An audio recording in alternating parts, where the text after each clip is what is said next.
5e bateau saboté. Nous, on est obligé d'assurer des gardes, en fait, des gardes par carte de vigie, en fait, par deux, pour veiller sur le bateau français, en fait, qui est ici, quoi, dans le port d'Athènes. Et donc c'est vraiment pas évident. C'est pas quand on part, il y a des pressions politiques dingues qui s'exercent même pas sur la flottille, parce que c'est carrément sur le gouvernement grec. Et il y a même des individus, en fait, qui ont des... Alors on sait pas qui c'est ces individus, mais bon, on suppose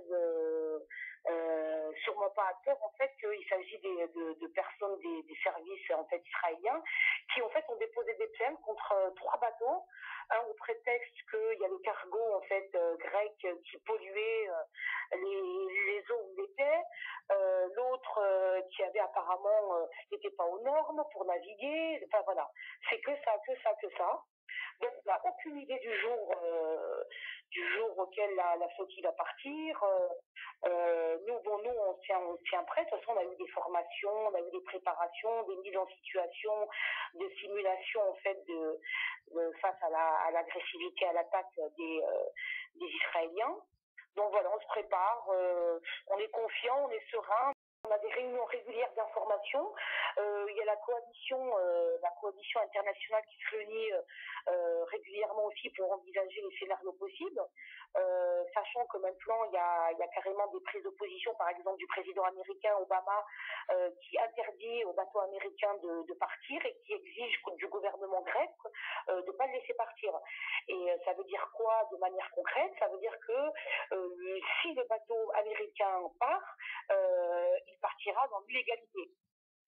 Donc voilà, et donc on ne sait pas, est-ce que le gouvernement grec va interdire à la flottille de partir? En tout cas, pour le moment, c'est absolument pas le cas, parce qu'on sait de toute façon que les Grecs sont solidaires de nous, et que s'il y a cette décision de nous empêcher de partir, ça sera plus le résultat finalement de cette addition, en fait, de sabotage, d'inspection farfelue, en fait, parce qu'on inspecte des bateaux qui n'ont en fait aucun travers, qui n'ont aucun défaut, qui sont aux normes.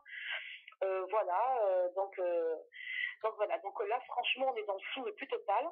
Nous, en tout cas, on est prêt à partir. Le bateau français qui est ici, déjà, Louise Michel, est prêt à partir. Il reste plus que les courses à faire, concrètement. Sauf qu'on peut pas partir tout seul, puisqu'on est dans une flottille avec plusieurs bateaux, et donc on est solidaire. Et que si la flottille démarre, ça sera avec tous les bateaux. Le second bateau français, donc le Dignité, lui, doit arriver dans la nuit, un endroit secret. On saura pas où, même nous, on saura pas où il est, en fait. Hein. C'est vraiment pour éviter d'avoir, du coup, à monter la garde sur 2 bateaux.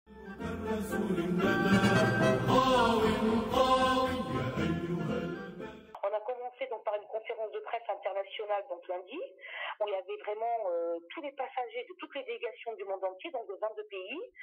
Ça a été un moment fort parce que tous les représentants donc, des délégations sont venus sur les objectifs donc, de la flottille.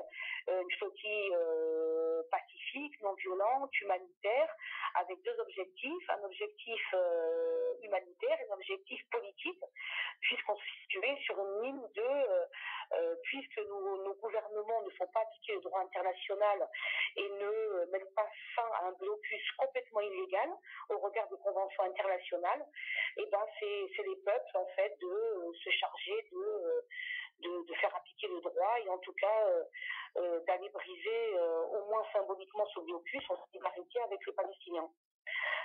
Donc voilà, la conférence de presse c'était un moment fort parce que ça a été un des rares moments où tous les passagers de tous les bateaux de ces 22 pays ont pu se retrouver, échanger. C'était vraiment des embrassades, c'était chaleureux, c'était vraiment émouvant en même temps. Donc voilà, l'après-midi, donc de lundi, on a eu une formation donc de près de 5 heures sur une préparation, en fait, c'est une formation en fait à la résistance non violente. C'est-à-dire que pour se rappeler à nous-mêmes que nous ne sommes pas venus dans un but d'agression et nous ne sommes pas dans l'illégalité, que nous sommes bien donc, citoyens venant de tous les pays dans un but donc de justice et de paix, et que nous sommes porteurs justement justement de ce message de paix et de justice, et mais que face à des gens dont ils ne respectaient ni le droit ni la justice, il fallait se préparer à des techniques non violentes de résistance. Donc voilà, ça a été de faire un point aussi sur le contexte, de rappeler où on en était. Ça c'était donc lundi. Hier, on a eu donc une formation pratique, celle-là, c'est-à-dire des mises en situation et des simulations en fait, de scénarios qui peuvent survenir une fois qu'on sera sur le bateau. Et donc ça va de l'attaque à l'raisonnement, donc après à l'emprisonnement et après à l'interrogatoire. Toujours aussi avec le souci de mettre en avant le fait que nous sommes non violents et que ce sera bien l'armée israélienne qui sera dans l'illégalité et commettra un acte de piraterie en nous arrêtant dans les eaux internationales.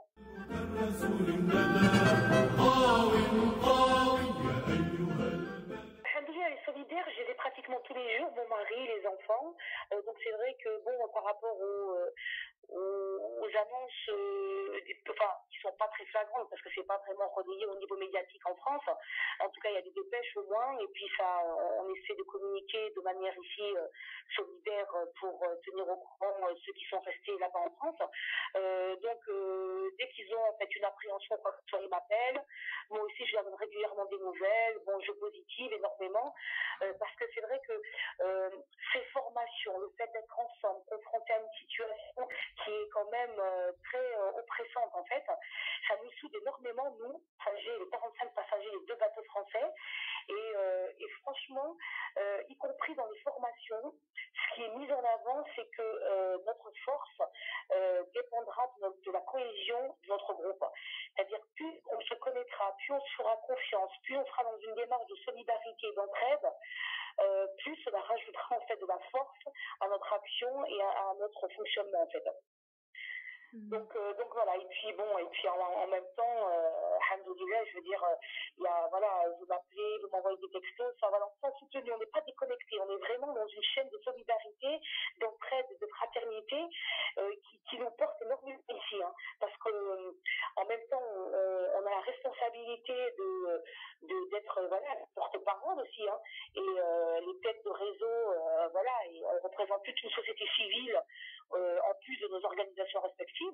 Donc il y a aussi ce poids de la responsabilité, mais en même temps ça nous fait être beaucoup plus vigilants par rapport à ce qu'on doit faire, à la façon dont on communique aussi, et la façon dont on communique aussi sur les objectifs et les motivations de notre présence dans cette société.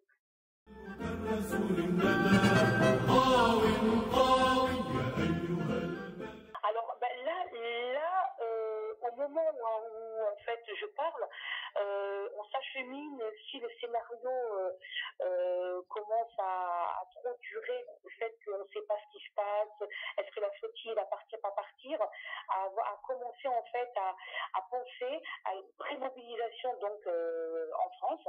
Et là, il faut absolument que tous nos réseaux et toutes nos organisations se tiennent prêtes à vraiment se mobiliser pour faire des rassemblements, des manifestations, faire des buzz vis-à-vis de notre ministère des Affaires étrangères, sachant qu'on a su aujourd'hui que de toute façon on avait une couverture diplomatique mais minimale, mais que de toute façon, en cas d'attaque de nos bateaux par l'armée israélienne, concrètement, la France ne ferait rien.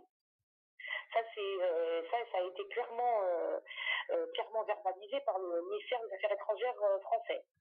Donc voilà, une couverture minimale, c'est-à-dire que quand on sera emprisonné donc à Ashdod, dans le port israélien sur lequel on va être sans doute dérouté, on arrive au-delà des eaux grecques, dans les eaux internationales, c'est que voilà, il y aurait une intervention, ça c'est un engagement français, il y aurait une intervention donc, du consulat français de Tel Aviv pour en fait venir à notre chevet, on va dire, afin de nous aider à être rapatriés. Mais ça ne va pas au-delà.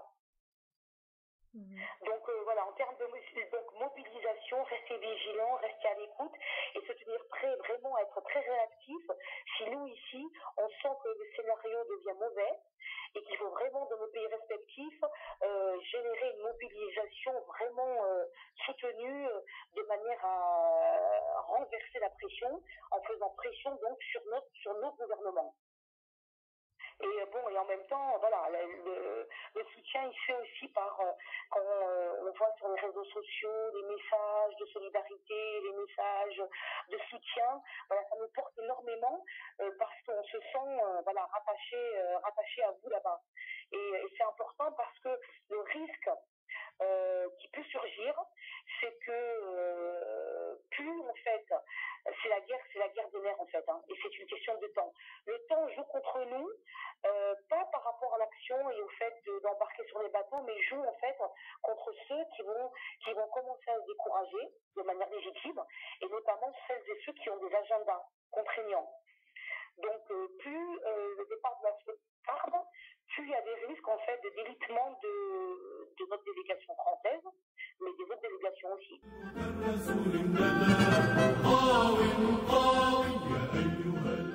Oui, en tout cas, franchement, même si vont dire les aléas, en tout cas, nous, on sait ici que, en tout cas, on a gagné la bataille. Parce que pour qu'Israël arrive à des extrémités telles de sabotage des bateaux, des pressions, cette espèce d'hystérie israélienne, c'est que de toute façon, on a gagné parce que notre mobilisation, elle est portée par un vrai mouvement citoyen populaire non violent, dans un objectif de justice et de paix. On a souvent dit que notre cargaison, que la cargaison de cette flottille, elle ne consistait pas uniquement en une cargaison humanitaire, mais c'était une cargaison aussi d'espoir et d'amour. Et ça nous porte vraiment entre nous et voilà, on sait qu'on est là pour une juste cause, alhamdoulilah, et que voilà, c'est très important et ça soude énormément d'être mobilisés ensemble dans notre humanité au-delà justement de nos appartenances différentes. Et ça, c'est des moments, comme on a dit, franchement, même si c'est dur psychologiquement, c'est ici qu'il faut être. C'est à tel qu'il faut être au jour d'aujourd'hui. Et je terminerai en disant que on a fait la jonction aussi avec le mouvement des indignés grecs, qui se réunissent tous les jours à la place Syntagma et qui ont voté à plusieurs reprises en fait un vote de soutien à la flottille de la Liberté 2. Et ça c'est fantastique parce qu'en même temps nous on assiste à leur manifestation parce que on se solidarise aussi de leur cause, hein, contre cette lutte contre la précarité, une mondialisation qui déshumanise nos sociétés. Et ils nous sont très reconnaissants, ils viennent vers nous, ils nous félicitent, ils nous embrassent, ils nous saluent. Et en même temps, la solidarité elle est vraiment réciproque parce qu'ils nous portent aussi dans cette flottille de la paix et de la justice.